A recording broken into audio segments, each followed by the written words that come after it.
Let's start. So, pag-usapan natin yung Moneylogy, the study of unlimited money in God's kingdom, the secret of billionaires. Galing yan sa sa sinusulat kong libro. Ayan, hawak-hawak niya yata yan eh. Yung tinatapos na lang yan, tapos pwede nyo nang mabili yan sa National Bookstore. Ang taas ng pangarap, no?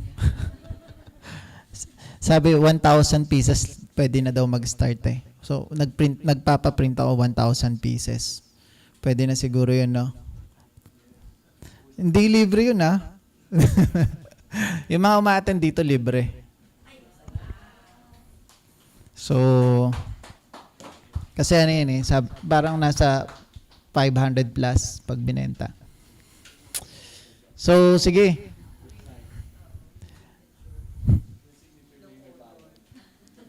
Anyway, let's start. Yan. So, Moneylogy, the study of unlimited money in God's kingdom, the secret of billionaires. Okay, so ito yung last series natin or last topic natin sa money management series. Yan. So,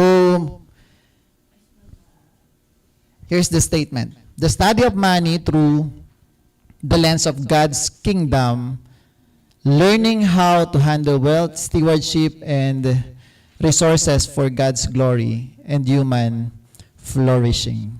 Okay? So, I remember napag-usapan natin na yung money is a tool. Ginawa yan ni Lord para maging tool natin. Okay? Saan ba natin dapat maging tool? God's glory. Okay? So, syempre, hindi naman yun yung topic natin. Pag-usapan natin yung 10 principle na makikita nyo dyan sa notes ninyo. Okay? Number 1, the ownership principle. So, meron akong separated topic talaga dito, yung the spirit of ownership. Dangerous to sa kingdom ni God. No, kasi we thought na sa atin yung pera, sa atin yung pag-aari natin, pero ang totoo, hindi. Pastor, okay na yung ano? Yung medyo mahirap pag may hawak eh.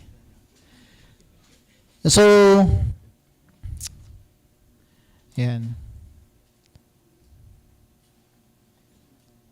Mas maganda to eh pag wala akong hawak.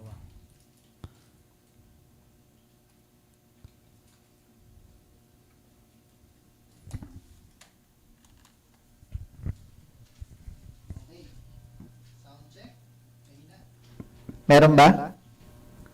Ayan.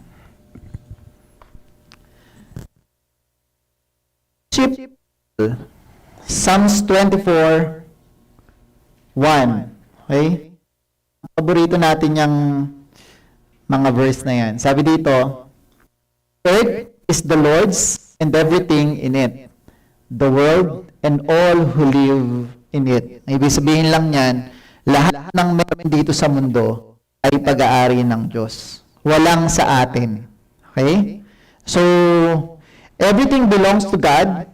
All the wealth, all the land, all the resources. We are not owners but stewards. Okay? Medyo bibilisan ko lang yung pacing natin kasi gusto kong ibigay sa inyo yung computation eh. Okay? Pero I want you to understand yung mga principles kasi yan din yung gagamitin natin to compute kung paano nga ba tayo magiging bilyonaryo. Sige, wag niyo itaas. May naglilista na angel. Yung mga walang, ayan. Ano yun, no? Masyadong prosperity gospel na ba to? Hindi. God wants you to become wealthy. Why? Because if your heart is right, yung resources na meron ka ay tama para sa'yo. So kung marami kang pera, ay magagamit wala sa'yo. That's why dapat lahat tayo ng mga mananampalataya ay hindi lang maging bilyonaryo yung gusto natin, kundi magkaroon tayo ng tamang puso at tamang pagkaintindi ng wealth na tinutukoy ng Diyos. Okay? So, sorry. We are not owners but stewards. If you don't know who the real owner is, you will misuse the resources in your hand. Okay, magkakamali ka daw. So this is the preaching line. Before you can manage money, you must acknowledge the master. So this is the first thing you need to do. If you want to become a good steward or to become a manager of God, you need to acknowledge Him and to acknowledge that He is the owner of everything. Okay? So second is the principle of what? Tithing. Okay?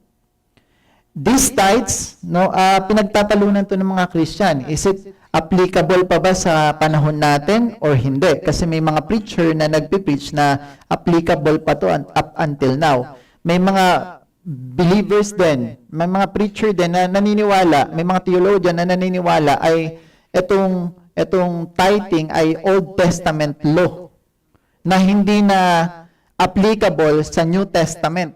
Kasi nga, meron ng tinatawag na what you sow is what you reap. If you ano tawag doon? Sabi doon, each of you should give what you have decided in your heart to give, not reluctantly and under compassion, for God loves a cheerful giver. Kaya sabi natin, hindi tithing.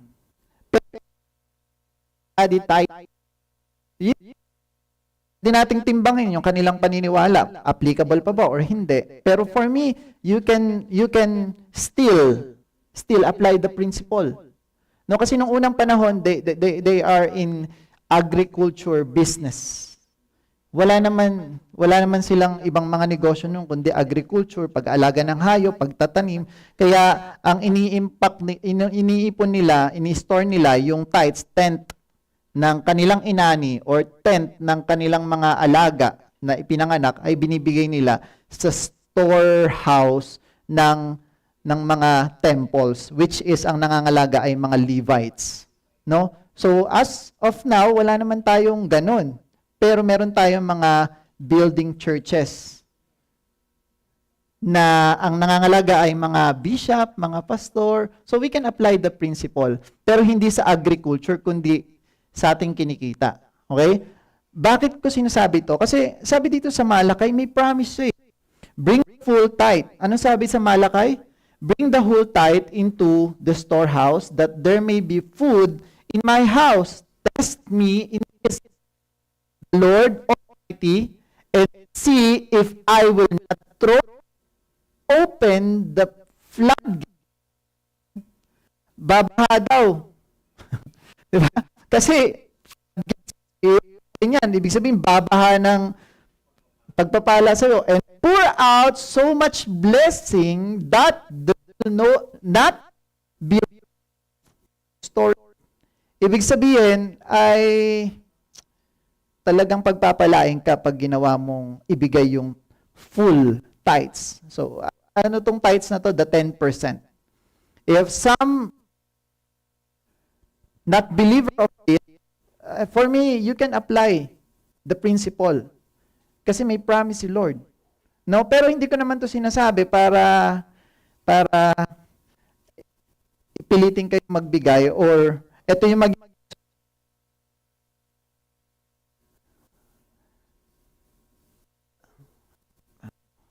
Pairam na lang po Mike kasi hindi nila marinig eh.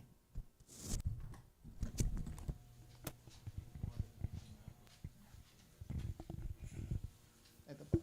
Ay, sige, dyan na lang. Okay. So, sabi dito sa Leviticus 27:30, this is a long, it is a preaching, no? Pero papaiksiin ko na lang para mas maintindihan ninyo. Ano tong tithes na to? Etong tithes is holy. It is belong to the Lord. Yan yung sinasabi dito sa Leviticus 27:30. A tithe of everything from the land, whether grains or grain from the soil or fruit from the tree, belongs to the Lord. It is holy to the Lord. Yan yung sabi sa Leviticus. So, if this is holy, bakit ba sinabing holy to? Kasi magagamit to nung panahon nila sa kahit sa kingdom. Nagagamit din nila to sa mga priest. Nung panahon ng Genesis, ito yung inutos kay Abraham. Sabi dito, Abraham gave a tent to Melchizedek. Si Melchizedek, siya yung panahon na yon ay hari at the same time priest. Ibig sabihin, syempre, tagapangalaga yun ng templo, most likely. Even before the law, bago magkaroon ng Moses, meron ng tithing. Si Moses kasi yung nagpasimula ng batas dun sa 10 Commandments. Okay? Pero before that, meron na talagang tithing. Anong sabi diyan? Basahin natin. And he blessed Abram, saying, Blessed be Abram. Hindi pa Abraham pangalan niya diyan. Abram pa. Pinalitan niya ni God. By God Most High, Creator of heaven and earth, and praise be to God Most High, who delivered your enemies into your hand. Then Abram gave him a tenth of everything. Yung him na tinutukoy dyan, mapapansin nyo, maliit yung H, ibig sabihin, hindi naman yan si Lord, kundi si Melchizedek yung tinutukoy dyan na him. Ibigay daw ni Abram yung tenth, okay, of everything kay Melchizedek, the king and the priest. So, magagamit kasi yan sa kingdom. Kingdom of God. Yung pinag-uusapan natin dito. Hindi lang naman yung kingdom ni Melchizedek. Kasi nung panahon na yun, si God naman yung kanilang siniservan. Okay? So, that's from Genesis 14:19 to 20. Hindi ko na masyadong pahabain. So, what is the purpose of these tithes? Para saan nga ba yung tithes? The tithes provides for ministry and supports the needy. Sabi dito sa Numbers 18:21, I give to the Levites all the tithes in Israel as their inheritance in return for the work they do while serving at the tent of meetings.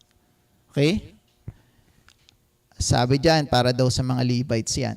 Para sa kanilang pagtatrabaho.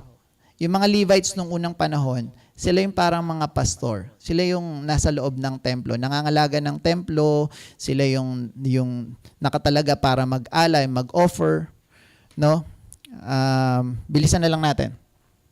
Sabi din dito sa Deuteronomy 26:12, when you have finished setting aside a tenth of all your produce in the third year, the year of the tithe, you shall give it to the Levites. Saan pa daw?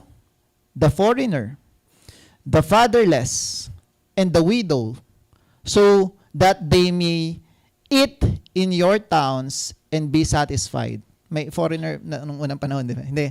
Yung mga tao yan na hindi sa kanilang kingdom. Mga dayo na walang makain. Basta to help, yun yung ibig sabihin dito. Kita mo, para sa widow, para sa mga fatherless, di ba? To help yan dun sa mga taong walang kakayahang magtrabaho. Kasi nung unang panahon, yung mga babae sa kanila, hindi nabibigyan ng pagkakataong makapaghanap buhay. No? Wala siyang asawa, walang bubuhay sa pamilya nila. To cut the long story short, etong tithes ay may purpose. Hindi lang siya basta binibigay kasi wala lang. Sa totoo lang, hindi naman siya kailangan ni Lord. Tama? Wala naman talagang pangangailangan si Lord kasi nasa kanya lahat. Siya nga may-ari ng lahat, pati ikaw nga pagmamay-ari niya. So, hindi niya kailangan ng tithes mo. Kailangan yan para mag-move or mag-advance yung kanyang kingdom. May spread yung love, yung pagtutulungan, yung pagbibigayan, yung may makain yung mga nangangailangan at merong makain yung mga manggagawa. May purpose yung tithes. Okay? So, yun lang naman yung gusto kong i-point dito. May purpose yung tithes. Hindi yan sinasabi para kurakutin niya ng pastor. No, inuutos yan ng Bible. Kasi kung wala nga namang tithes, for my own opinion, paano nga makakapagtrabaho yung mga naka-full-time sa pagtatrabaho para sa gawain? Tayo kasi, hindi naman tayo full-time. Tayo kasi nagtatrabaho, nagninegosyo. Paano yung mga nakatalaga-talaga o nagtatrabaho ng full-time sa gawain?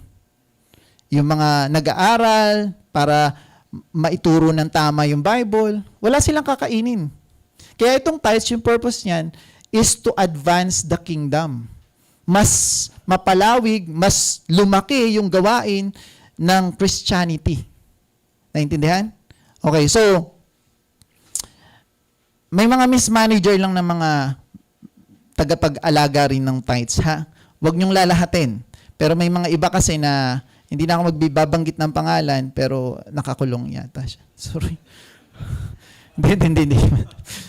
Di ba parang ginagamit pang sarili, which is hindi talaga yun yung purpose ng tithes. Hindi rin dapat pang bili yun ng luxury car ng pastor. Hindi ganun.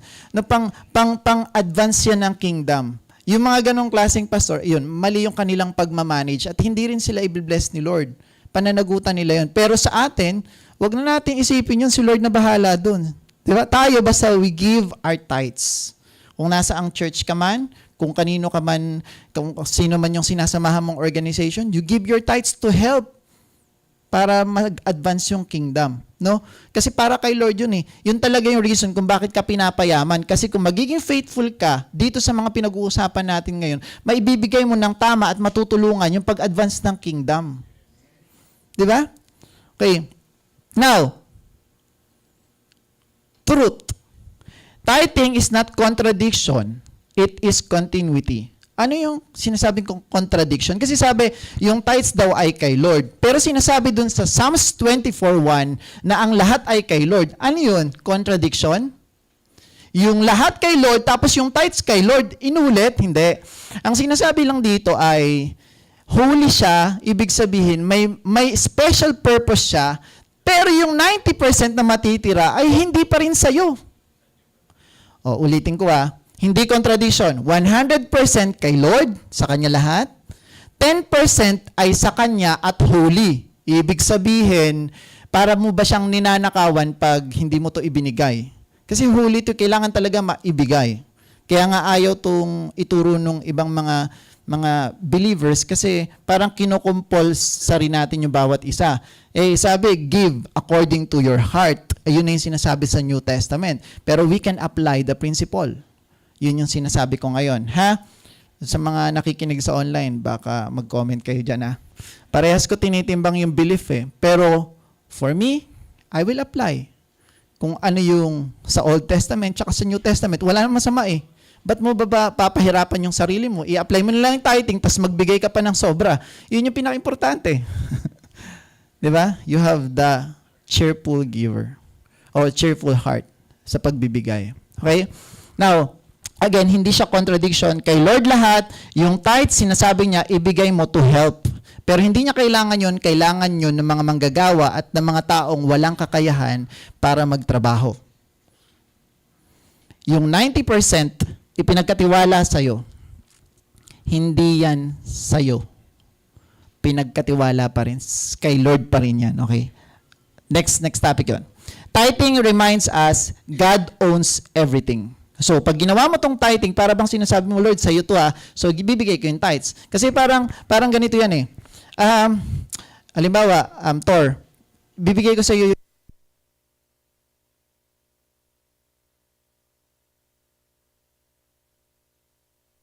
Sorry, napatay ko. Kanino yung, di ba halimbawa, ako yung may-ari. Literal. 1 million pesos bigay ko sa'yo. Kanino yon? Hindi ko naman sinabing sa'yo na talaga, sabihin ko, manage mo. Kanino yon? Halimbawa, literal. Sa akin, di ba? Sa akin. Literal. Sa akin. Ngayon, pinahawak ko sa'yo, i-manage mo. Tapos, Tor, ganito yung gawin mo Yung 10% niyan, ibigay mo dun sa isang tao dyan, anong pangalan? Si Juan, para magamit niya dun sa kailangan niyang gawin. Okay? Para sa akin. Kasi, yun yung bilin ko. Now, hindi mo ginawa. Are you a good steward? Pinagkatiwalaan kita ng 1 million, yung 10% on which is the 100%, kailangan mong ibigay kung kanino ko sinabi at inutos. Tama, mali. Parang ganun yung principle na to. Kay Lord yung 100%, inutos niyang ibigay mo yung 10% sa specific na tao. Parang yun yung ibig sabihin nitong tithes. Pero yung 90%, nung binigay mo yung 10%, yung 90%, hindi pa rin yun sa'yo kasi may may nagtiwala lang sa'yo na i-manage yun. Kung ano yung dapat gawin dun sa 90%, sabi dun, grow it. Hindi, spend it. Grow yung tinutukoy sa Bible, yung inuutos sa Bible. Okay, now, let's move. Tithing is the starting line of money management o money management in the kingdom. Ito daw yung first step. Pag pinagkatiwalaan ka, nagkaroon ka ng pera, di ba? Kahit saan man yang galing, the first step that you need to do is to give the tithes. And then the rest, yun yung pag-uusapan natin, ha? Okay. Principle. Oh. Ayan. Your tithe is not a tip. It is a testimony that God is your source. Okay? Tithing is not only about obedience, it's kingdom partnership. The 10% is holy and it is fuel for advancing God's work on earth. And sana maintindihan nyo yan. Number 3, bibilisan ko pa. Tumatagal ako eh. The principle of testing. Luke 16:10, sabi diyan, whoever can be trusted with very little can also be trusted with much. And whoever is dishonest with very little will also be dishonest with much. Okay? Now, sabi diyan, money is a test of character. If you are not faithful with little, you will not be faithful with much. Kaya, yung mga tao nagsasabi, maliit lang kasi yung pera ko, kaya ang hirap i-manage eh. Hindi, parehas lang yan. Kahit napakalaki na nung perang meron ka, mahihirapan ka pa rin i-manage. Kasi yun yung sinasabi sa Bible. This is the wisdom from the Bible. Pag nahirapan ka sa maliit, i-manage. Mas mahihirapan ka nga sa malaki. No? Kasi baka dun sa maliit, nagpe-pray ka pa. Pag meron ka ng malaki, baka hindi mo na magawang mag-pray eh. Kasi nasa iyo na lang lahat eh. Pati ang puso ko. Di ba? Oh, God uses money to measure if He can trust you with greater responsibilities. Yan yung test ni Lord. Pag binigyan ka ng pera, iti-test niya yun kung ikaw ba ay mapagkakatiwalaan or magiging mismanager ka. Okay? Money does not change you. It reveals you. No, yan yung sinasabi ko. Pag ikaw ay, ano yan eh, multiplier ng pagkatao yan. Mag-magnify kung sino ka. Pag masama ka, lalo kang sasama. Pag may mabuti kang puso, mas lalo kang magiging mabuti. Yan yung kayang gawin ng pera.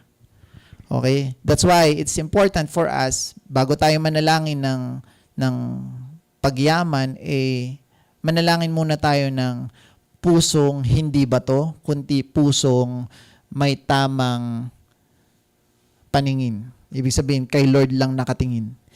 Hindi yung puso na uncontented. Okay? Number 4, the principle of mismanagement. Wow. Sabi diyan, why do we always feel like we're losing? Bakit laging parang wala tayo? Ang laki naman ng kinikita mo, pero parang laging kulang. Bakit parang laging bitin? Bakit parang laging nawawalan ka? Bakit parang lagi kang problemado sa pera? Anong reason? Because you are a mismanagers. You are a mismanager of God's property. Sabi diyan, what you mismanage or whatever you mismanage, you lose. Sabi diyan. Okay? So, hindi lang yan pera, lahat ng bagay yan. Halimbawa, pamilya mo, pag na-mismanage mo, mawawala yon. Yung health mo, pag na-mismanage mo, mawawala. Kasi lahat yan ay pinagkatiwala sa'yo. Yung anak mo, yung asawa mo, pinagkatiwala rin yan sa'yo. Kaya, kung ano yung nami-mismanage mo, pag na-mismanage mo yung asawa mo, na-manage mo nga ng tama yung pera, pero yung ibang aspeto naman ng buhay mo, nami-mismanage mo. Kaya, balance eh. Pag binasa mo yung Bible, balance yung itinuturo sa atin. Hindi dapat nakatutok ka lang sa pera. Ito, napakahalaga ng pinag-uusapan natin. Business. Pera. Kasi, the love of money is the root of all evil. Ang tinuturo dito ay huwag mong mahalin yung pera, mahalin mo yung may-aring totoo. Yun yung tinuturo. Pero, ang problema, pag na-mismanage mo yung ibang aspeto, laglag ka pa din, sablay pa din. Hindi ka pa rin tunay na wealthy. Ang dami mo nga pera, wala ka namang pamilya. Ang dami mo nga pamilya, yung mga anak mo naman, hate na hate ka. Hindi rin tama. Okay? So, kaya maganda rin yung relationship talk ay naa-attend at napag-aaralan kasi pangalawa sa pinaka-importante yun eh. Di ba? Yung pag-aasawa. Si Lord yung una, pangalawa yung asawa mo. O, yung business, ano na yan eh, pang dulo na lang, yung pera. Di ba? Pero, magagamit mo siya to advance the kingdom. Yun yung gusto kong ipaalala sa inyo lagi. May purpose kung ba't ka pinapayaman. Huwag mong sayangin. Kasi magiging panandalian yung kayamanan na meron kapag hindi mo pinagamit kay Lord or gamitin kay Lord yung pagyaman mo. Okay, that's why I am teaching you tonight kung paano nga ba yung computation ng Bible on my own perspective. Sa aking perspective to kasi may iba't ibang perspective yung mga tagapagturo nito eh. Pero I will give you the step by step. Kaya tinuturo ko to sa inyo kasi ito yung mga pag-aaralan natin mamaya. Okay ba yon? Give me more time. Siguro mag-break tayo medyo late. Okay? Para matapos ko to. Sacrifice natin yung relationship talk na konti na lang. Pero gusto kong maunawaan nyo to ng maigi. Tapos abangan nyo yung libro kasi detalyado yun. Ito medyo minabandali ko, di ba? Doon kinikwento ko talaga lahat. Okay? So, sabi dyan sa Matthew 25:29, For whoever has will be given more. Kung sino daw yung meron, bibigyan pa ng mas marami. And they will have an abundance. Hindi lang marami, kundi nag-uumapaw, abundance. Whoever does not have, even what they have will be taken from them. Kung sino hindi mapagkatiwalaan. Kung ano yung meron siya, mawawala pa, kaya lagi kang wala. Pero kung sino, kaya yung mga mayayaman, lalong yung mayaman, yung mga mahihirap, lalong. At kung ikaw yung middle class, ito yung pinakadelikadong status, yung middle class. Ano yung middle class? Yan yung naghihingalong pahirap, naghihingalong payaman. Depende. Pero mas marami sa kanila yung naghihingalo talaga papunta sa kahirapan. Sila yung namimilit, pumipilit, nagpupumilit na maging wealthy, pero hindi naman. No? Most likely, most of us nasa ganyang level. Lalo na yung mga negosyante. Akala nila wealthy sila. Pero in just one snap, wala na lahat sa kanila. Kasi they are not true wealthy. Kaya yung pag-aaralan natin dito yung true wealthy kasi domination eh. Earth yung pinag-uusapan, dapat yung negosyo mo nasa buong mundo. Domination. Pag hindi ganyan yung negosyo mo, middle class ka lang. Pag yung negosyo mo nasa Philippines lang, wala. Isang snap lang yan, magkaroon lang na economic crisis sa Philippines, wala na. Pero kung yung negosyo mo ay nasa buong mundo, kahit saang bansa, kahit 10 bansa pa magkaroon ng crisis, yung ibang negosyo mo tumatakbo pa rin sa ibang bansa. Hindi yan kayang pabagsakin. Inevitable yan pag naunawaan mo itong mga pinag-uusapan natin. Pero hindi mo yan magagawa pag hindi mo sinunod yung step by step na ituturo ko mamaya. Ito na tsatsambahan to ng mga bilyonaryo. No? Mamaya, malalaman nyo. Nandun kasi detalyado dun sa libro, pati computation kung paano nila ginagawa lahat nung pinag-uusapan natin dito ngayon. Okay? Proverbs 10:4. A slack hand causes poverty, but the hand of the diligent makes rich. Kita mo na? Kung sino daw yung tamad, eh papunta sa kahirapan. Pero kung sino yung mga masisipag, papunta daw sa kayamanan. O kaya magsipag ka. Mismanagement always leads to lose. Neglect is costly, whether it's money, time, relationships, or opportunities. Diligence brings increase, but laziness guarantees lack. Magkukulang ka lagi pag tatamad-tamad ka. Okay? You don't lose because the devil stole it. You lose because you are not diligent. Okay? So, 1 Timothy 4:13. 'Whoever has will be given more. Kung sino daw yung middle class, ito yung pinaka-delikadong status, yung middle class. Sila yung naghihingalong pahirap, naghihingalong payaman. you lose because you mismanage it. Meron ako ditong sub-principles. No, ito yung 3 sub-principles ng mismanagement. Kasi kailangan mo itong matutunan para hindi mo ma-mismanage yung pera. Okay? The principle of margin. Do not spend all you earn. Letter B, the principle of contentment. Differentiate needs from wants. Letter C, the principle of balance. Allocate God's way. Okay? Daanan lang natin mabilisan. Sabi diyan, the principle of margin, do not spend all you earn. The wise store up choice food and olive oil, but fools gulp their down. Inuubos daw. Proverbs 21:20. Spending 100% of income on needs, even genuine ones, leaves you in danger. Kita mo, needs itong pinag-uusapan natin ha. Pero kung yung 100% daw ay inuubos mo sa needs, hindi pa wants yung pinag-uusapan natin. Kasi, laging problema yan ng mga empleyado eh. Kulang pa nga eh, sa pangangailangan namin. Eh di ang gawin mo, gumawa ka ng strategy para mabawasan yung gastos. Hindi, wala ka pang kakayanan para mag-asawa, nag-asawa ka na. Kaya yan, napasubo ka tuloy. Tapos habang lumalaki yung sweldo mo, lumalaki rin yung expenses mo. Na hindi pa, parang hilaw pa. Pero ginagawa mo, nag-upgrade ka ng mga appliances mo, nag-aircon ka na agad. Kaya yung needs mo, kahit pa genuine wants, kahit kaya mong i-justify yan. Kasi needs ko to Lord, kailangan ko i-provide. Hindi talaga ako makapagbigay sa'yo eh. Kulang na kulang pa nga Lord yung binibigay mo.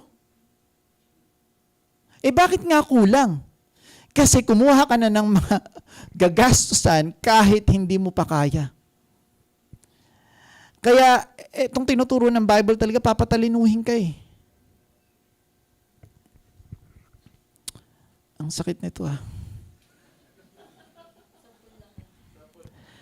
Without margin, there is nothing left for tithing, investing, or generosity. Mawawala sa iyo yan. Kailangan yan sa pinag-uusapan natin ngayon. God expects His people to live with financial breathing room.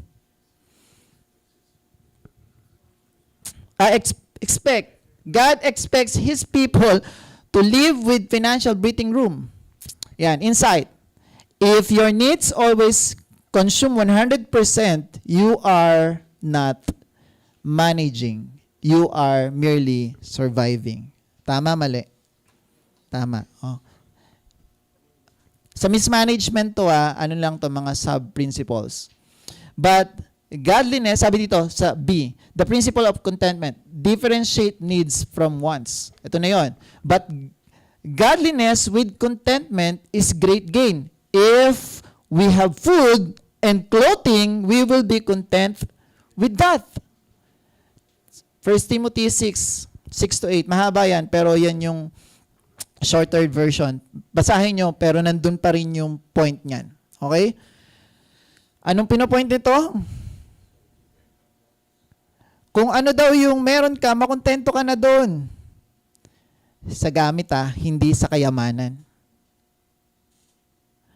Kasi, hindi, sabi sa Bible, makontento daw tayo eh. So, okay na to, mahirap tayo. Ha? Wait, hindi yun yung sinasabi sa Bible. Yan yung kahirapan ay bunga ng pagiging mismanager. Pero yung sinasabi diyang kontento, material things, hindi wealthy. Hindi ko sinasabi na maging wealthy ka to spend it for your own sake. Pero maging wealthy ka because the Lord will be glorified kung tama yung puso ng taong yayaman. That's why, ito, tinatama natin yung ating mga mindset, yung ating mga belief sa pamamagitan ng mga Bible principles. Okay? So, kung may damit ka daw, kung may pagkain ka na, makontento ka na dun. Huwag ka nang bumili ng, yung nangyari sa, di ba, sa ano ba to? Naka-video nga pala. Sa Malacanang, di ba? Yung kada, inubos na yung pera ng tao. Kada meal nila, sobrang dami. umaga, tanghali, gabi, laging, piyesta. Hindi naman nila pera. Parang ganun din yun nagagalit kayo doon. Kayo rin naman, parang ganun, hindi nyo rin naman pera yan. Pera ni Lord yan, tapos kung kumain kayo, di ba? Hindi mo naman kayang ubusin, dami mong aray ko po. Aray ko. Sorry, Lord. Pakunti yung pagkain dyan, Nakaraan, Anli, di ba? Cheat day Ngayon, medyo, tawag din? Jeta na. Sa susunod, fasting na tayo dito. Ang hirap pala ng tinuturo natin, no? Ayan. Needs are different from wants. Contentment protects you from lifestyle inflation. Spending more just because you earn more. That's who we are. Right? O nung kumikita ka na, pwede na ako lumipat sa mas malaki. Kaya naman, kinocompute mo. Baby, kaya naman ng budget natin binudget mo na agad yung pera nyo, inubos mo na sa gastos, pinagplanuhan mo na paano ubusin. Ganun tayo Sorry. Ano pa? The justifiable portion for your needs is not fixed in numbers. It is fixed in attitude. Kung mayabang ka, wala. Magyayabang ka talaga. Pag kaya mo nang bumili ng sports car, bibili ka. Kahit wala ka ng savings or pera para ma-invest ulit para kumita ka. Ganun talaga gagawin mo. Ayan, insight. What you call a need should be measured by contentment, not by comparison. Huwag mo laging i-compare. Bakit si kumikita, pares naman na kami ng kita. Siya naka-Escalade na. Siya naka-Land Cruiser na. Pares naman kami ng kinikita. Siguro, kaya ko na rin siguro yung ganyan. Hindi, ganun Di ba? Pares naman kami ng kita niyan. Nung kinumpute ko, tinignan ko yung bank account niya, pares lang naman kami ng savings. Pares dapat kami ng lifestyle. Kino-compare mo lagi kasi. Di ba? Yung katrabaho ko, pares naman kami kinikita 150,000 per month. Pares na parehas Pero ako, nakatira pa rin sa squatter. Siya nakatira sa condo. Sige, mami, lipat na tayo sa condo. Ganun di ba? Ganun ka mag-decide kasi kino-compare mo yung lifestyle mo sa mga kaparehas mong level. Minsan kahit nga hindi mo ka-level, kino-compare mo Kaya ka nagpapayaman kasi gusto mong ma-achieve yung meron sila. You are comparing yourself. Sa meron sila, sa wala ka. Kaya, ayan, ang nangyayari sa atin, lagi tayong wala. Mismanagement. Ayoko na. Ang sama ng tingin nyo Totoo lang naman to sinasabi ko. Sa pool din ako nung pinag-aaralan ko itong mga to. The principle of balance. Allocate God's way. Yan. Many financial teachers includes Christian ones or including Christian ones. Ito yung tinuturo nila. Ito yung recommendation nila. 50-30-20 rules. Ano yan? 50% sa needs. Masyadong practical, di ba? Kasi para ito sa mga saktuhan lang. Kung ganyan yung gagawin mo, ubos agad yan. 30% wants, 20% savings and investing. Marami ka rin maririnig dyan. Paano nila, naglalagay pa silang garapon dito nilalagay namin yung sa savings, dito yung, di ba? Pero that's not what the Bible tells us. Contentment ang tinuturo. Sabi dyan, but in kingdom terms, I adapt it into akin to ha. Kung gusto nyo gayahin, bahala kayo. Ito yung natutunan ko. 10, 10, 10, 70. Woo! Lupit niyan. Ano yan? 10% tithes, holy unto the Lord. Ayan yung verse. 10% generosity, offering, helping the poor, advancing the kingdom. Kasama naman sa tithes yung advancing the kingdom. 10% savings and lifestyle margin, discipline and contentment. Okay, ito yung verse, gamitin nyo yan. Picturean nyo na lang, para hindi tayo maba. 70% investments and venture. Multiplying resources, God entrusted you. Ito yung verse. Ha? Bakit? Kasi, isipin mo, gusto mo magbigay ngayon. Gusto mo sobrang i-bless ka, 'di ba? Pero that's mismanagement. Kaya nga binigyan ka lang ng certain, ito yung pinaka-importante, binigyan ka ni Lord ng exact amount para hindi mo rin naman ma-mismanage sa pagbibigay lang yung pera mo. Kasi gusto natin yun gusto natin gayahin si Coca-Cola ba yun? 99% ng kinikita nila ay napupunta sa charity. Pero 'di ba mas maganda kung palaguin mo 'yon, tapos habang lumalago 'yun, yung 10% nun, parami, tapos yun yung ibigay mo ng ibigay. Hindi nalalago yung may inflation ng pera. Kung magkano yung kita ng company, paliit na lang ng paliit yun habang tumatagal, hindi yun nananatiling malaki. Kahit same yung amount, pero yung inflation ng pera, pababa ng pababa, yung value ng company mo, paliit ng paliit kung ibibigayin mo yung 99%. Kaya pinapatalino talaga tayo ni Lord eh. So, i-grow mo nang i-grow yung pera, the more na nag-grow siya, the more na mas marami kang mabibigay. Mamaya ipapakita ko sa inyo yung computation. Ang lupit. Ang lupit talaga. Pag ito nagawa natin, hindi ko pa ito nagagawa eh. Kaya gusto ko pag-aralan natin sabay-sabay kasi ngayong taong ko lang naman ito pinag-aralan eh. Pero pag sabay-sabay natin ito pinag-aralan, baka pare-pares tayo bilyonaryo 20 years from now. Tapos magagamit natin yun para sa advancing ng kingdom ni Lord. Diba? So, okay na yan. 10, 10, 10, 70. O gusto mo, 10, 10, 80. Huwag ka na maging generous. Okay lang yan. Basta yung tithes ibigay mo. Kung yan yung nasa puso mo. Naintindihan? O basta for me, mas maganda i-apply niyo yung tithing. Kung yung mga pastor niyo ay hindi naniniwala sa tithing, it's okay, but you can apply the principle. Okay? So, next, para hindi tayo tumagal. Insight. If your needs and wants regularly exceeds their rightful portion, you may be living above your God-given capacity or failing to manage priorities.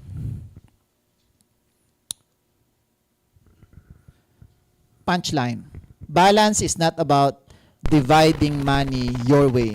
It's about allocating it God's way. Okay? So, fifth principle. Bilisan ko na to. Ang hirap pala nitong paiksiin ah. The principle of productivity and trustworthiness. Question. Why is it given to the one who has? Bakit daw binibigay? Yan yung sabi sa Bible eh. Ay, sorry, pinicture mo ba? Ay, bilisan nyo lang pag-picture. Take his mina away from him and give it to the one who has 10. Ito, parable of the mina. Sa Luke 19 to, basahin nyo na lang. Mayroon dyan 10 tao na pinagtiwalaan ng pare-parehas tag-iisang mina. Tapos yung isa sa kanila, yung isa na mina, naging 10. O pinagkatiwalaan siya na mas malaki, yung wala, kinunan, ibinigay sa kanya yung iba. Dun sa 10. Naintindihan nyo ba to? Kung sino yung meron talaga, bibigyan pa.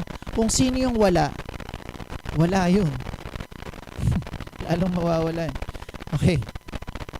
The kingdom rewards productivity. Kaya iwasan yung gumastos ng gumastos. Kasi isipin nyo, kung sino yung wala, lalong mawawalan. Kaya wag, kung ano yung pera mo, kung ano yung hawak mo, ang goal is palaguin. Tapos kung ano yung parating, ang goal ay palaguin. Huwag nyo kalimutan yung first step, tithes. Naintindihan? Then, palaguin. Hindi spend. Huwag mong planuhin yung pagkahirap mo, yung pagkawala ng pera mo. Huwag yun yung pagpaplanuhan mo. Kaya next month, ang plaplanuhin natin yung pagyaman nyo. Hindi yung paghirap nyo. Okay? Kasi kahit nasa level kayo na maganda yung negosyo nyo ngayon, kung ang pinagpaplanuhan nyo ay kung saan kayo titira na magandang bahay, anong klaseng bahay yung magiging bahay nyo, kung anong mga sasakyan bibili nyo, kung puro gastos, ang pinaplano nyo doon, maging mahirap kayo. Dapat ang pinaplano nyo, paano nyo pa mag-grow. You give the 10%, planuhin yun. The first step. Then, the 90%, grow it. Yun yung sinasabi sa Bible. Thank you, Lord. Diba? Dito sa wisdom na to. Kasi hindi ko rin to alam dati. Kaya lagi tayong wala. Hindi lang halata. Nadadaya ko lang. The kingdom rewards productivity. The faithful are entrusted with more because they have proven responsible. The unfaithful lose what little they had because they failed to manage. Truths. God promotes those who manage well. Kingdom economics is about stewardship, not equality. Walang favoritism dyan. Faithful stewardship always attracts more resources. Tandaan nyo yan. Ito yung punchline natin. In the kingdom, wealth flows to where it will be managed well. Kung saan daw yan na ma-manage, dun yan nagfo-flow. Okay? Principle number 6. The principle of what? Principle of investment. Sabi dyan, Matthew 25:16. The man who had received 5 bags of gold went at once and put his money to work, no? And gained 5 more. Nadoble niya daw. Saan niya daw nilagay? Yung money, pinagtrabaho niya. Put his money to work. Nung pinag-aaralan ko yan sa Greek, kasi this is New Testament. So pag New Testament, Greek. Pag Old Testament, Hebrew. Nung binabasa ko yan sa Greek, ang pinatutukuyan dyan ay venture or investment. Nilagay niya daw yung money niya sa venture or negosyo or sa investment. Pinapalago niya. Tapos nadoble niya. Nag-gain siya ng 5 more. Okay? Don't bury your money, put it to work. Bakit don't bury? Kasi meron diyang pinagkatiwalaan ng isang piraso. No? Anong ginawa niya? Tinanim? Hindi tinanim, binaon. Kasi hindi naman tinanim dahil dito tubo yun. No? Binaon sa lupa. Humukay siya, nag-create siya ng hole, tapos ibinaon niya doon. Pagbalik ng master niya, anong ginawa niya? Ibinigay niya yung isa pa rin. Sabi sa kanya, walang kwenta at tamad na alipin. Kita mo na? So, kung merong pinagkatiwala sa'yo si Lord, tandaan nyo to. Tapos, yun pa rin ng yun yung ipre-present mo sa Kanya every year. Lord, pinagkatiwalaan mo ako 1,000,000. Tingnan mo tong cabinet ko. Nandito pa rin, Lord, yung 1,000,000. Sasabihin sa'yo ni Lord, tamad at walang kwenta. Kukunin ko na yan sa'yo. Hindi mo na pinalalago. Yun yun yung nandun sa verse. Basahin niyo yung verse na yun, yung buong yun. Yung Matthew 25, yung buong yan. Magugulat kayo. Yun talaga sinasabi. Pag hindi mo pinalalago yung pera, yun yung sasabihin sa'yo ng master. Sino ba master natin? Si Lord. Now, sabi dyan, God's kingdom advances through diligent, wise, and strategic investment.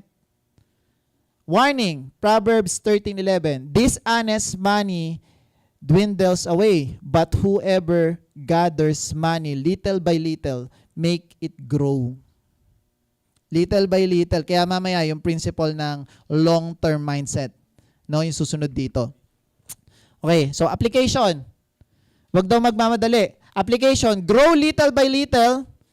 Second, avoid get rich quick scheme. Let your money serve kingdom purposes. If you don't put your money to work, you will end up working for money all your life. Okay? Ito.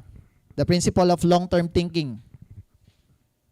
Sabi dyan, Matthew 25, kadugtong to nung kaninang verse natin, unang-una to, 19 to 20. Sabi dito, after a long time, ilan daw?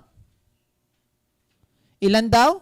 Long time. The master returned and settled accounts. Pag binasa nyo dyan, umalis yung master, pinagkatiwalaan sila, 1, 2, tsaka 5 talents. No? Thank you. Tapos, pagbalik ng master, gaano daw katagal? Yung 5, nadoble niya. Yung 2, nadoble niya, naging 4. Yung 5, naging 10. Gaano daw katagal? Long time. Hindi short time. So, wag kayong mag-i-invest. Naku po, sapul na naman ako dito. Huwag kayo mag-invest sa double your money. Short time. Ikaw, Dave, pinag-i-invest mo sa mga ganyan. Hindi, dati kasi kung san-san lang ako nag-i-invest to grow my money. Tapos sabi ko, pag di mo binalik, papatayin kita. Ganun lang naman yun, di binabalik, di ba? Tatakotin, gaganon ako ng Armalite Kwento lang yon, kwento. After a long time, the master returned and settled accounts. Tsaka niya daw chinek, kamusta yung pinagkatiwala ko? Yung isa na binigyan ng 5, pinakita niya. Master C, yung 5 naging 10. Long time. Ibig sabihin, hindi minamadali. Hindi minamadali. Alis na ako dyan, tatagal ako. God rewards faithfulness over the long term. Wealth building is a marathon, not a sprint. Ano? Kaya kung gusto mo maging wealthy, huwag kang umasa sa loto. Huwag ka rin umasa sa mabilis kang yayaman. Mai-scam ka lang. Pangalawa, tinatawanan ako Ay, sorry. We manage money not just for today, but with eternity in mind. Okay? So, hindi ka pinagmamadali. Kingdom wealth is not for quick thrills, but for eternal accounts. Ay, sorry. Lumagpas ba ako? Nawala yun The plans of the diligent lead surely to abundance, but everyone who is hasty comes only to what? This is a verse nawala yung verse. This is from Proverbs 21:5. Okay? You can write it down. Kung ano yung ibig sabihin ng hasty? Nagmamadali. Okay. So, diligent daw tayo, hindi nagmamadali. Ha? Haste skips process. Process is where wisdom and discipline are built. Pag ikaw daw ay nagmamadali, namimiss mo yung process So, hindi ka rin nagkakaroon ng wisdom at di mo rin nadidisiplina yung sarili mo. Okay? So, kung tinatamaan kayo dito, lalong-lalo na ako. Kasi madami akong mga investment na nagmamadali ako masyado. Gusto kong yumaman agad. Get rich. Lahat naman siguro ganun. Pero ang tinuturo ng Bible, huwag tayong magmamadali. Huwag niyo tinitingnan ng masama. Titigil na natin mga investment natin. Fast money often equals fast loss. When you rush financial decisions, you invite regret. Patay ka, di ba? Speed without strategy leads to poverty. Haba pa pala nito. Bilisan ko na lang. Sabi diyan, Proverbs 13:11. Dishonest money dwindles away, but whoever gathers money little by little makes it grow. So kahit na maliit lang kinikita mo, basta tuloy-tuloy, ano mangyayari? Go-grow daw. Tama? Okay. Parang nahiya ako dito sa sinasabi ko Kasi marami nakakakilala sa akin. Ituloy ko na? Tuloy ko lang? Okay lang? Sabi ko nga sa inyo, ngayon ko lang ito nalaman. Sana nga dati pa. Easy money fades because it lacks discipline. Lottery winners, gamblers, and scammers lose quickly because they never learned to manage. Yan. Lasting wealth comes little by little through patience and wise stewardship.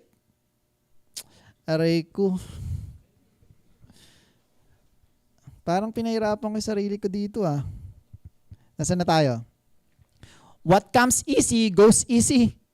Ay, sorry. Yan. What comes easy goes easy.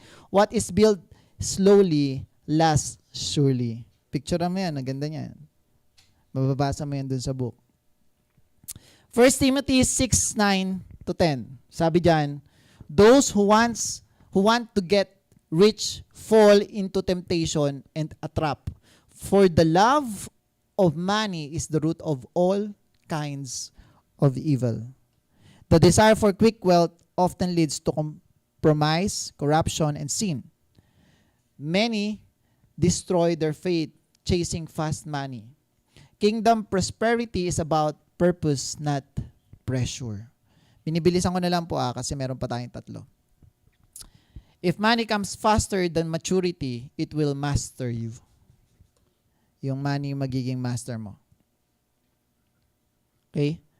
Principle number 8. The principle of what?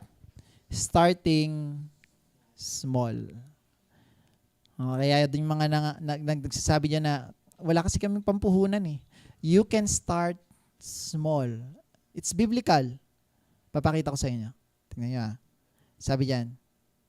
Luke 19:12 to 13. This is the parable of the minas. No? Parable of the mina. Meron siyang 10 na alipin, pinagkatiwala niya saan? Sa 10. Meron siyang 10 mina na pinagkatiwalaan niya, pag nabasa mo yan ng buo, pinagkatiwala niya sa 10 alipin yung 10 minas. Ibig sabihin, tag-iisa sila. Okay? Tapos, he gave them 10 minas, Pinaghatian nila yung 10, 10 sila. Put this money, ano sinabi ng master? Put this money to work until I come back. Ang pinagkatiwala sa kanila, tag-iisang mina. Sa dulo niyan, yung pinagkatiwalaan ng isa na naging 10, pinagkatiwalaan ng 10 city. City ang pinagkatiwala, hindi na mina. Kung pag-aaralan natin, yung mina parang pera yun. Pinagkatiwalaan ng isang mina. Di ba? O isang bag ng pera, parang ganun. Tapos, nadoble niya ng 10 beses. Ang binigay sa kanya, 10 city. Basahin niyo yan. Napakaganda. Ibig sabihin, parang ginawa siyang governor, di ba? Naintindihan niyo ba yon? So, pagkakatiwalaan ka ni Lord ng mas marami pang opportunity, hindi lang pera. To cut the long story short, you can start small. Prove yourself that you are a good steward. Then the Lord will promote you and give you opportunities. Pagkakatiwalaan ka niya sa mas malalaki pang bagay. Insight. Capital entrusted, God gives each of us something to start with. Lahat tayo meron pang start. Kahit magkano pa yan. Naniniwala ako. Meron akong business na 2,000 lang pinuhunan ko. Kumita ako sa loob ng 2 taon ng 4 million. Hindi ko makikwento dito. Basahin niyo yung libro ko, makikwento ko doon. Pero alam yun ng karamihan dito kasi madalas ko nakikwento yun. Pag lalo na sinasabi nila, wala akong pampuhunan, boss Wala akong pampuhunan. Hindi mo na kailangang puhunan. Kailangan mo lang magsimula ka tapos mag-isip ka ng idea paano ka kikita.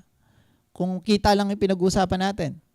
Second, command to invest. Don't hide it, multiply it. 3. Faithfulness rewarded. The faithful receive authority over cities. Okay, tama na. Number 4, principle of increase. To the faithful more is always given. Don't despise the small beginning. Be faithful with 1 mina and God will give you the city. Okay? Basahin niyo, napakaganda talaga niyang Luke na binasa ko kanina.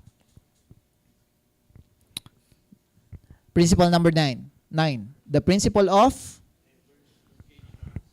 ito na yon. Pinagkatiwalaan ka ng isa, ng maliit, na-prove mo yung sarili mo na ikaw ay good steward. Bibigyan ka ng mas marami. Anong gagawin mong susunod? Diversify. You start 1 and then prove yourself. Don't start ng marami. Start 1. Then prove yourself. Kasi baka mas lalo kang mahirapan na i-prove yung sarili mo sa pagiging good steward kung marami kang inaasikaso. Prove it sa isa. Tapos pag pinagkatiwalaan ka na sa mas malaki pa, diversify. Sabi sa ano tawag dito, yung wisdom, yung quote ng worldly ay, don't put your egg in one basket. 'Di ba? Oh, ito 'yun, biblical 'yun. Sabi diyan, Ecclesiastes 11:2. Invest in 7 ventures, yes in 8. Dagdagan mo pa daw. Mag-invest ka daw sa 7, tapos yes pa kahit 8. Kahit nga 9 kahit 10, parang ganyan. Basta marami. Mag-invest ka sa madami. Diversify. Pero katulad ng sinasabi ko, don't be hasty. Study kung saan ka mag-i-invest. No, wag yung, oy, ito may investment dito, pasok. Investment dito, pasok. Ganyan kasi ako kaya nawala yung pera eh. Kung saan lang ako nag-i-invest. Aray ko. Ano sabi diyan? Bakit daw kailangan mag-invest ka sa iba't ibang venture? You do not know what disaster may come upon the land. Isipin mo, biblical pala to, pero natsambahan ng worldly principle. Ito yung mga sinasabi ko sa inyo, natsatsambahan nila yung principle ng Bible, pero itinuturo sa atin to. Okay pa kayo? Overtime na ako. Okay pa? Wala pa tayo sa computation eh. Excited kayo dun, di ba? Don't put everything in one basket. Spread your resources wisely. Diversification protects against risk. Matunaw man yung 5, meron ka pang 2 kung 7 yung ininvestan mo. Naintindihan? Oh, wag kang mag-invest sa isa lang. You start 1, you gain wisdom, you gain knowledge, you do the process, yung tamang proseso. Tapos pag natuto ka, habang tumatagal, natututo ka, tsaka ka mag-diversify kasi marunong ka na. Naintindihan nyo ba itong pinag-usapan natin? Huwag kayong basta-basta. Tapos katulad nung tinuturo ng iba, dapat vertical, huwag horizontal. Ano yung horizontal? Paano ba yung horizontal? Pataas? Ganyan? Horizontal dapat, huwag vertical. Ano yung horizontal? Dapat kung ano yung alam mong ininvestan mong negosyo, dapat vertical ka lang. Dapat halos connect. Huwag kang mag-horizontal. Tama ba ako? Horizontal top. Oh, sabi ko sa inyo, dapat horizontal.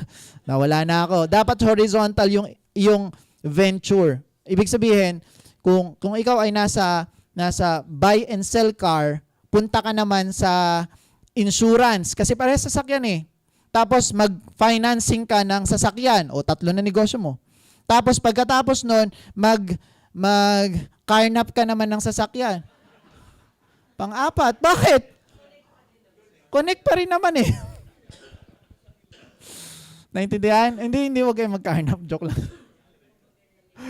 Basta dapat related. Kasi hindi ka na mahirapang mag-aral nung negosyong papasukin mo, dapat horizontal. Hindi, nalito na ako. Horizontal, hindi vertical. Okay? Kung mag-invest kayo sa mga ventures, kasi you will consume time sa pag-aaral. Pero kung kabisado mo na yung isang industriya na connected naman doon sa panibago mong papasukin, hindi ka na mahihirapan kasi alam mo na lahat ng terminologies, alam mo na rin kung magkano yung presyuhan. So, magde-determine ka na lang sa bagong papasuking idea, kung ano yung idea na yon. Naintindihan? So, familiar ka na eh, hindi ka na masyadong mangangapa. Hindi na yung 100% yung pag-aaral mo. Konting-konti na lang yung aaralin mo. Okay? That's why, yung mga worldly coaches, ang tinuturo ay horizontal. Huwag kang magbe-vertical, yung masyadong malayo. Pagkakamali ko yan. No? Lahat to pagkakamali ko. Okay. Saan ba ako? Diversification is not doubt. It is divine wisdom. It's from the Lord. Last principle. The principles of generosity. Ba't dumami? Isa lang S yan. Ay, walang S yan. Ayan. So, meron akong 4 na sub-principles. Ito yung benefits or bakit 3? 4 yan, 4. 4 yan eh. 1, 2, CD. Yan, 4. 4 yan. Sorry po, nagkamali ako ng type. Generosity flows from God's nature. Generosity demonstrates trust in God. Generosity unlocks abundant harvest. Generosity meets needs and glorifies God. So, bilisan ko na lang. Sabi dito, sa letter A, for God so loved the world that He gave His one and only Son. Kita mo, grabe yung ka-generous si Lord. Pati yung anak niya ibinigay niya para maligtas ka. Grabe yan, iba yan. Bakit? Kasi, wala ka namang, ang tawag dito, hindi ka naman karapat dapat na bigyan. Pero binigyan ka pa rin. God is the ultimate giver. When we give, we reflect His heart. Generosity is not about money, it's about reflecting God's heart. Okay? Letter B. Generosity demonstrates trust in God. Proverbs 11:24. One person gives freely yet gains even more. A generous person will prosper. Giving declares, God is my source, not my savings. When you refresh others, God refreshes you.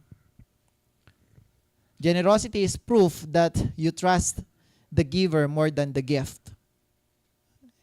Okay? C. Generosity unlocks abundant harvest. 2 Corinthians 9:6-8. Whoever sows sparingly will reap sparingly. Whoever sows generously will reap generously. God loves a cheerful giver. Pinutol ko na lang yan pero mahaba yan. Sabi diyan, sorry. Yan. Nawala na ako. Yan. Giving is sowing, harvest depends on the seed. Oh, ayos Di ba? God multiplies what you give so you can give more. The size of your seed determines the size of your harvest. Kung ano daw yung tinanim mo, yun daw yung aanihin mo. You don't decide your harvest, you decide your seed. So, mag-decide ka kung ano itatanim mo. Kung magkano yung itutulong mo, kung gaano kalaki yung itutulong mo, yun yung pagtatanim mo. Yun yung sabi dun Whoever sow sparingly will, Basahin na nga lang natin. Whoever sow sparingly will reap sparingly, and whoever sow generously will reap generously. Intindihan? Okay. So, last, generosity meets needs and glorifies God. Acts 20:35. It is more blessed to give than to receive. Giving blesses others and honors God. Generosity becomes a testimony of God's provision. When you give, you don't just meet a need, you make God known. Conclusion. Okay? Tapos na pala ako. Money is not evil, mismanagement is. Tithing proves ownership. Faithfulness builds trust. Mismanagement leads to loss. Investment grows wealth. Patience sustains blessing. Diversification secures the future. Final call. Manage money for God's glory. Be faithful with your mina, and God will give you the city. The end. Palakpakan natin si Lord. So, just give me 15 minutes. I will give you the computation.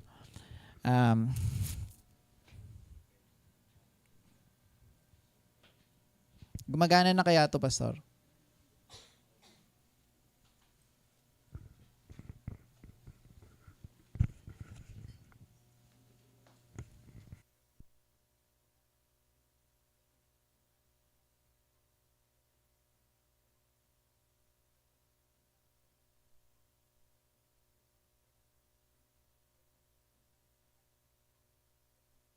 Samahan niyo ako mag-compute labas niyo yung calculator niyo.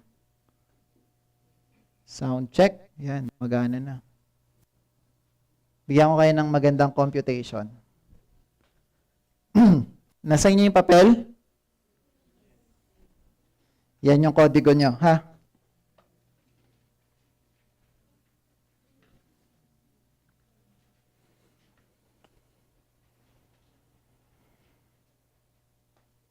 Ano yung unang principle?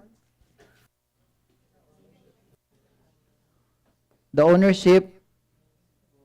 Tingnan nyo kung basa nyo ha.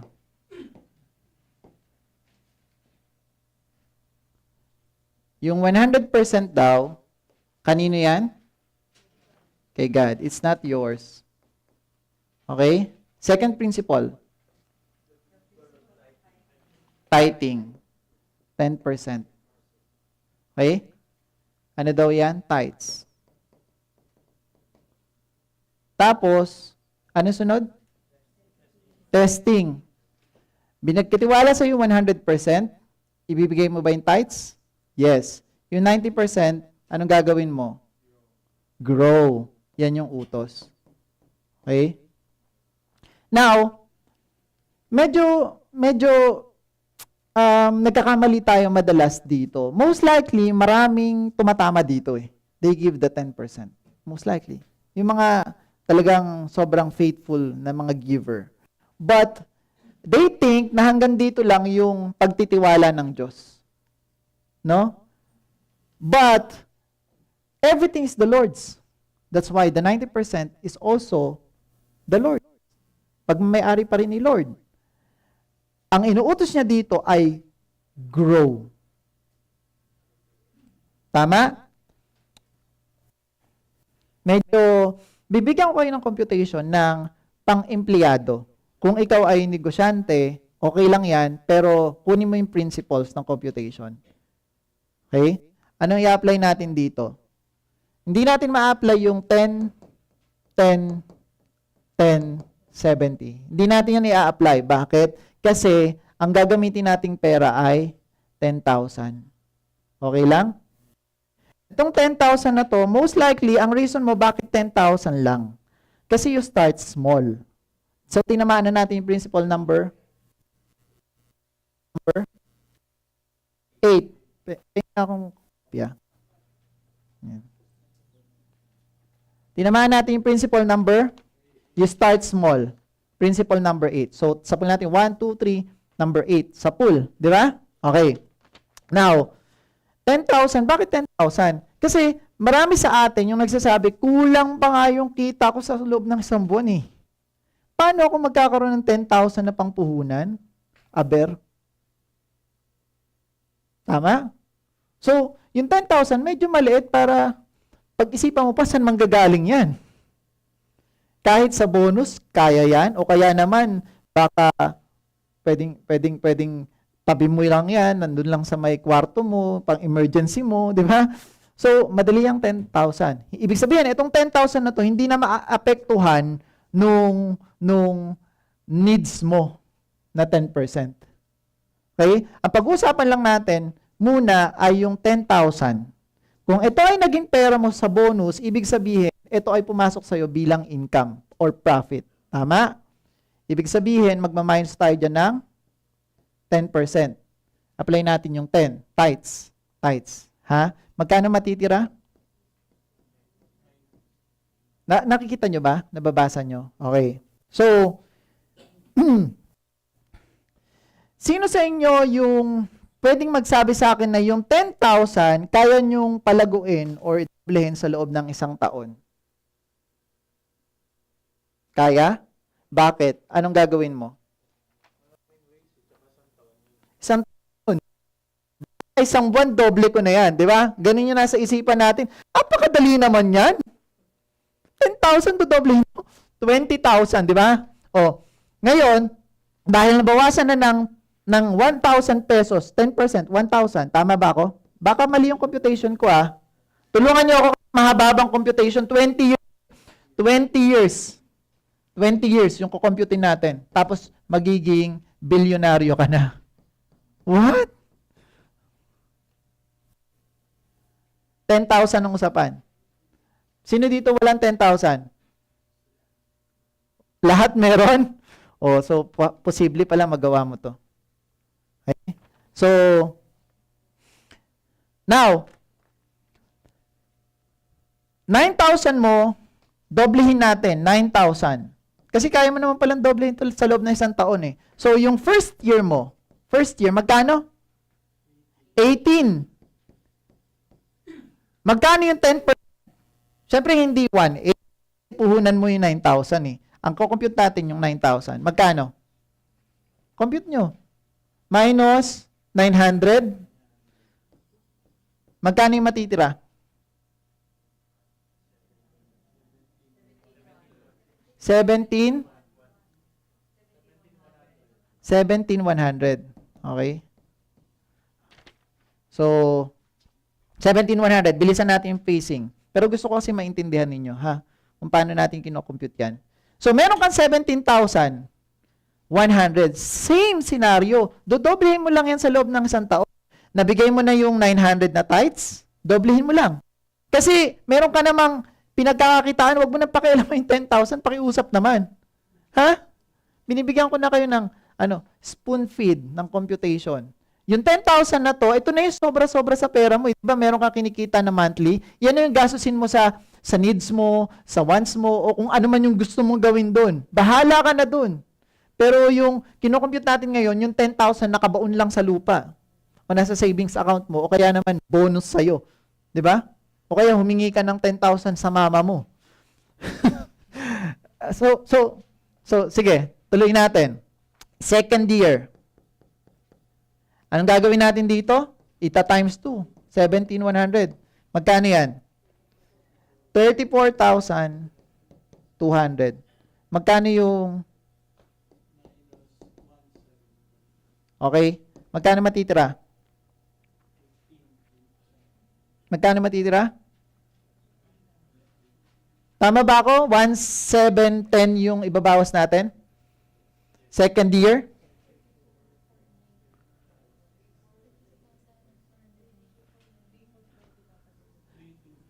$3,2,490. Wow. Tama ako dito. So, yung third year, magkano? Plus 32,490. Nasusundan ba na lahat? Dinodoble lang natin every year eh. Kaya nyo daw ito eh. Kasi nga baka isang buwan kaya nyo eh. So, medyo maliit pa yan. Kayang-kaya, di ba? Kayang-kaya. Ano mangyayari? 32, 64, 9, 80. Tama? Minus yung tithes. Magkano yung tithes? 3,249. Tama ba ako? Nasusundan? Sino dito hindi nakakasunod? Ating kinukuha yung tithes dun sa profit kasi ito profit na to eh. Ito kasi puhunan mo na yan ngayong taon. So ito yung profit mo susunod na taon. Okay? So dyan natin kinukuha yung tithes natin. Magkano? 61,731. Times 2. I-plus natin ulit. 61,731. So magkano? Fourth year. Magkano? 123,462. Yan. Okay. So, medyo mabagal parang nakakainip to, pero don't be hasty. It's okay. Saan tinamaan?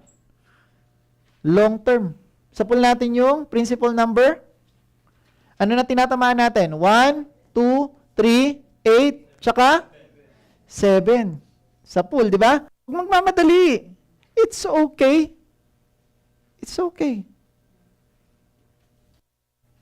Saan na tayo? Fourth year. Minus tithes. Tithes yan.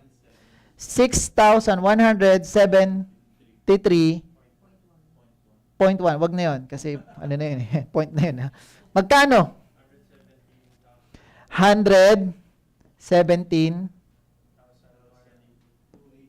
to 89. Okay.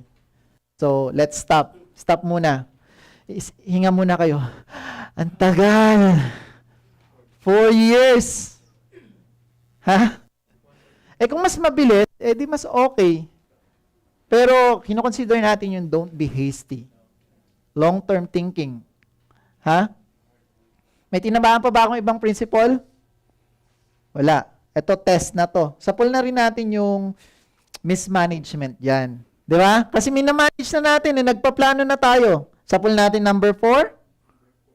Anong sunod? Testing. Number 5. Tayo ba ay nagiging productive? Ay worthy? Oh, tinamaan na natin yung 5. Tinamaan din natin yung 6 kasi most likely nag-i-invest ka eh.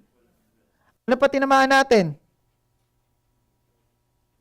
Ang hindi na lang yung diversification tsaka generosity, di ba? Hindi pa natin tinatamaan yan. Kasi yung generosity, giving eh. Ngayon, magkano kinita nyo? Sa loob ng 4 years?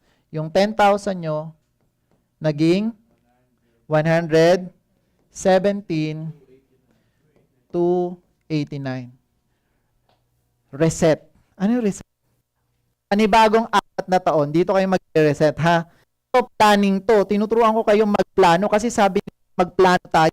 Usapan natin sa September. 10,000 turns into 117,289.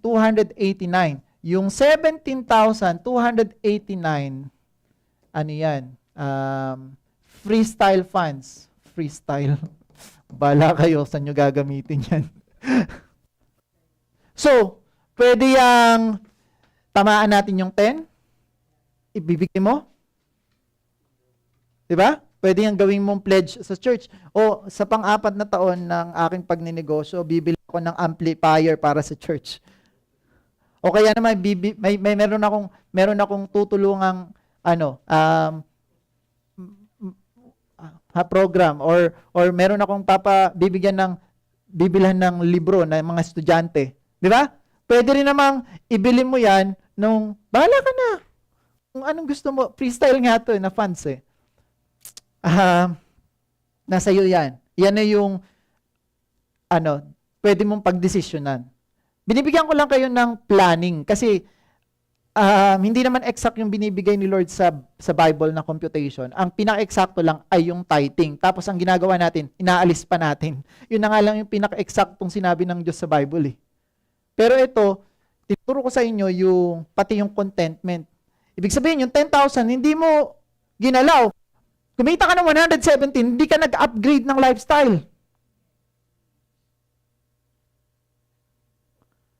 $117 pa lang yan, kaya hindi naman talaga mag-upgrade ng lifestyle. Ganun lang rin gawin mo sa susunod na 4 na taon. So, meron kang freestyle na funds na 17,289. But freestyle, wala lang kasi ako pa lang gumagamit nito. Wala kayong mababasa ng libro, freestyle funds ang tawag. Wala, ako lang. Gusto ko lang may iba. Bakit? So, ang matitira ay, so pabilisin natin yung facing. After 4 years, same scenario, same. Na same yung gagawin nyo, 100,000 na. From 10,000, naging 100,000 yung puhunan mo. 4 na taon lang ulit, magkano kikitain mo? 1,172,890. Tama ba ako? Mali? Same na same eh. Tinitingnan ko, baka mali ako. Tama nga. Titingnan mo lang naman yan eh. Dadagdagan mo lang ng 1 0 dito. Kasi dinagdagan lang naman yung puhunan mo ng 1 0. Tama, mali? Okay. So, nagigets nyo ng konti? 20 years yung binibilang natin. Pang ilang taon mo to? 8. Ha? Yung freestyle mo, magkano na? Wow! How? Siguro pwede nang pang diversify. Hindi pa. Maliit pa eh, no? So, ang matitira sa'yo, 1M. Tama, mali? Yung 172,890, bahala ka na. Ikaw na bahala. Pwede kang bumili ng cellphone kasi kawawa ka naman. Baka nakipag-transact ka tapos di keypad yung cellphone mo. Okay na yun, pwede ka bumili. Pwede hulugan, pinaka-importante, yung mabali mo yung pera na mas mahabang panahon. Magamit mo yung pera. So, pwede ka dyan maghulugan kasi kumikita ka naman. Sama mo sa expenses mo. Basta ang goal, every year, doblin mo lang. Naintindihan? Okay, so kung ano gagawin mo, mas maganda kung hulugan lahat ng bibilhin nyo. Hindi yun katangahan. Katalinuhan nyo kasi imbis na yung ay mapalago mo pa, dinadahan-dahan mo yung pagbayad ng sasakyan. Sobrang mali talaga ng turo ko sa inyo dati, no? Bili ka agad ng sports car. Para baliwan. Parang networking eh, no? So, maling-mali. Hindi, mas maganda kasi yung pag pumarada kang ganun, close deal agad eh. Mali eh. So, Itama natin. 1 million. Pang ilang year mo na to? Ilan? So, pang 12 year mo, 4 years ulit. Tama? Yung 1 million mo magiging 11,728,900 pesos. O di magkano na yung freestyle mo dyan? Magkano? 1.7. Hindi ko napapabayan eh. Napapagod na ako dito eh. O yung susunod, magkano yung tira? 10M. Pang ilan mo to? Burahin ko na to ah.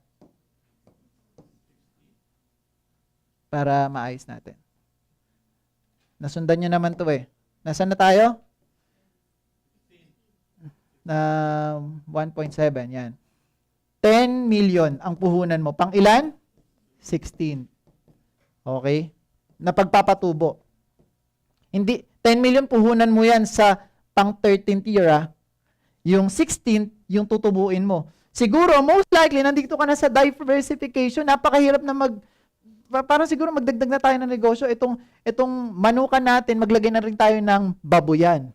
O kaya maglagay na rin tayo ng bakahan, maglagay na rin tayo ng... Nagda-diversify ka na. Sapul na natin yung 10. Okay? 10 principles. Sapul na? Sapul na lahat? Okay. Nagawa na rin natin yung 10. May generosity ka na dyan. Sumusobra na sa tithes yung binibigay mo. Naintindihan nyo to? Siguro, most likely, sa part ng pang 12 years, pwede ka na siguro dyan mag-upgrade ng konti ng lifestyle. Pwede kang bumili siguro ng, dito sa 16th year pala, pwede ka nang maghulugan ng bahay. Huwag ka muna bumili. Hindi kaya ko yung mga 1.5 million na bahay. Huwag muna, kaya mo pang paikutin yun eh. Huwag kang sunga-sunga. Grow. Don't spend. Sabi nga sa contentment, okay na may damit ka tapos may pagkain ka. Pwede ka siguro mag-upgrade ng apartment o kaya condominium pero wag cash. Bakit? Sayang yung pera. Ibibili mo dun, tulog yun. Yung investment mo dun, yung pinaka-pangit na investment na gagawin mo kasi bumili ka eh. Investment yun eh. Lalaki naman yung kita. Gano'ng katagal? Ay, lalaki naman yung value ng bahay ko. Gano'ng katagal yun? Kuha ka hulugan, tapos i-grow mo yung the rest. 117,289,000 pesos. Magkano na yung freestyle mo? 17.2 million. Ha? Ha? Pwede na kaya ako dito Hindi. Para saan yung sports car?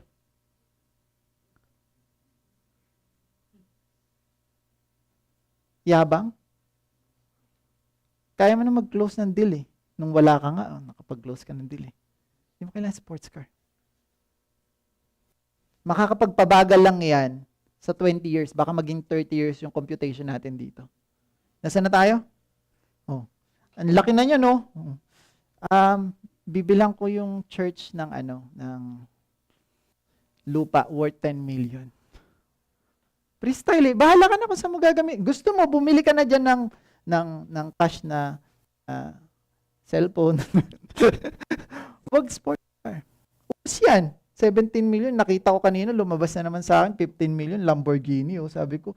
Pero 2013 model. Sabi ko, sarap naman ito. Sarap tapon ng cellphone ko. Diba? Talagang tutuksuhin ka eh, no? Anyway, nasaan na tayo? Wala na ba ako? Oh. Pang 20th year. Yung matitirang 100 million. 100 million ba natira? Tama, mali. Tama, mali. Pang 20th year mo, magkano kikitain yan? Magkano? 1,170,890,000 na tumataginting. Ha? Magkano tira? Pag yung freestyle mo, tinanggal natin. Magkano freestyle mo? 172 million. Wow. Pwede na ba akong bumili ng bahay, boss? Sandali. Pwede ka nang bumili ng bahay dyan worth 5 million siguro. Freestyle yan, bahala ka. Pero wag mo ubusin doon. Mas maganda, mas marami kang matutulungan. Magpa-aral ka. Ang dami na yan pag may ganyan. Tayo ka ng foundation, kahit walang nagdo-donate, ikaw lang nagbibigay ng bibigay, di ba? Woo!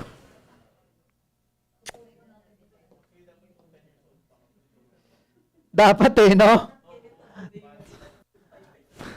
Mali nga eh. Ngayon ko lang rito natutunan eh. Ito lang naman ay mabagal na proseso. Pero kung makakatulad mo, Tutor, baka sa loob ng isang taon, baka ma-times 5 mo yung pera eh. Depende eh, di ba? Depende talaga eh sa gagawin. That's why we have the seed, the wisdom. Binigyan ka ng isip para mag-isip. Paano mo papapalaguin yung pera? Hindi.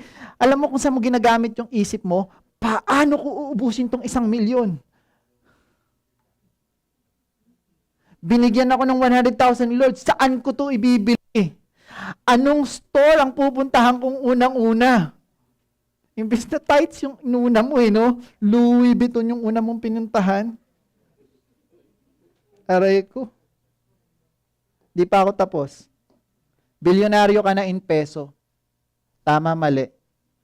O, magbigay ka pa ng 4 na taon. Bilyonaryo ka na dollar. Kasi yung 1 billion mo, magte-turn yan into, pang 24th year, magte-turn yan into, kung doble-doble lang, magkano? Magkano? 11 billion, 728,000, 28,900,000 pesos.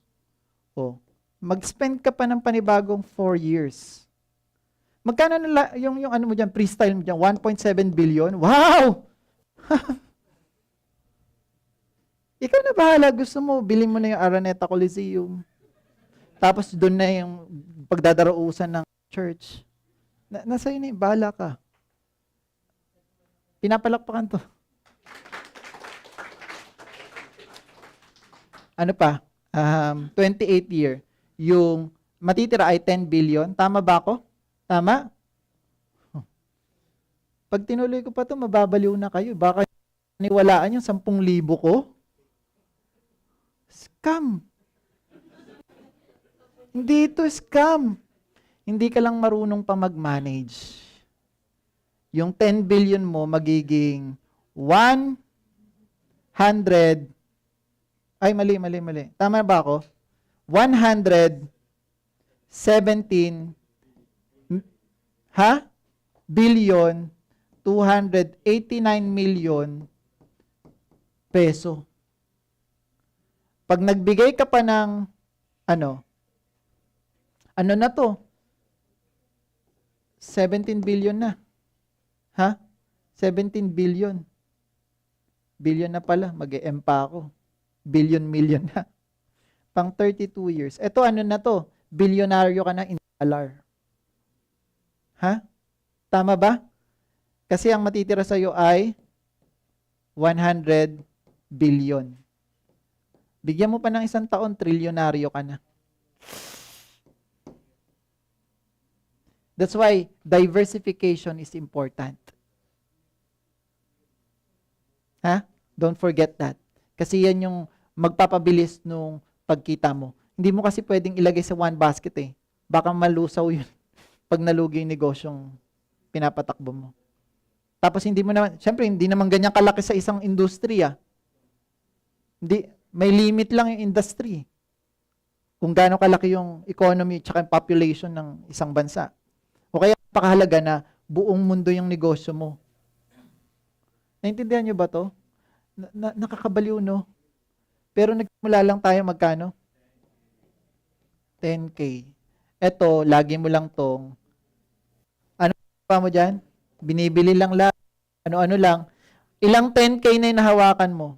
Ganun ka ka-mismanager. Tama?